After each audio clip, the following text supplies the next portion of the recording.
Okay, so we have to talk about Marjorie Taylor Greene. Who's that? Marjorie Taylor Greene, she says. Marjorie Taylor Greene. I don't think her life is in danger.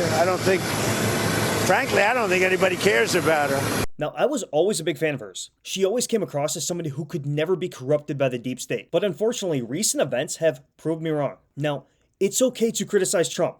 I do it every day. And there's plenty to criticize. But she has gone full-blown Mitt Romney. She's completely unauthentic. I do not believe a word that this woman has to say anymore. Here she is on The View, yes, The View, seemingly right at home. Play clip. Calling his MAGA cronies because they say that you're slamming Republicans too much. Well, you're taking my job. You're slamming Republicans a lot on topics like health care, the Epstein files. We know he's still your favorite president. I mean, Truman is mine. I dated him. I mean, the fact that you're even invited onto The View says it all. They do not permit conservatives to join their set. Then she starts criticizing Trump on his immigration policies, basically claiming that she needs more brown people to operate her construction company for $3 an hour. Play clip. As a conservative and as a business owner in the construction industry and as a realist, I can say we have to do something about labor, and that needs to be a smarter plan than just rounding up every single person and deporting them just like that. Right. So, and I'm going to get pushback on that, but Yeah. I'm just living in reality from here on out. Yeah. And if anybody's mad at me for saying the truth, then I'm sorry. Marjorie Taylor Greene, ladies and gentlemen, our next president. Sorry, JD Vance. How about you hire Americans and not pay them slave wages? Americans will and always have worked these jobs. Unfortunately, American labor is a little bit more expensive. MTG was a proponent of ending the H-1B visas for skilled labor when Biden was president, but now when it's affecting her company, she wants to change course and not deport illegal migrants. Amazing hypocrisy. She also went on CNN this week. I mean, when you start getting invited to shows like Dana Bash and the Angry Women of The View, you know that your career is over. You are going down the same tragic path of Liz Cheney. And we all remember how that story ended. Play clip. Unfortunately, it has all come down to the Epstein files, and that is shocking.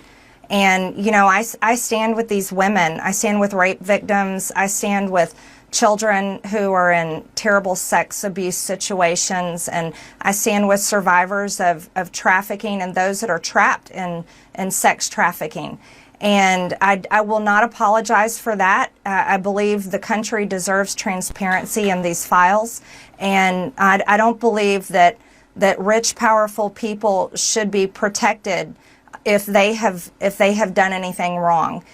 Okay, once again, that is complete bullshit. Trump and Pam Bondi did release the Epstein files back in July and were denied by a federal injunction by, wait for it, an Obama-appointed federal judge in Florida. Marjorie Taylor Greene knows this. She's an active member of Congress. She is lying. Not to mention, congressional Republicans just released an additional 20,000 emails pertaining Epstein and his associates. Stop pretending this is about Epstein and his victims. You've made this personal. Trump did not attack you until you turned on him and the MAGA movement like a snake. I'm so sick of the rats exposing themselves. People like her are assisting the Democrats in helping Gavin Newsom win the White House in 2028. It's coming.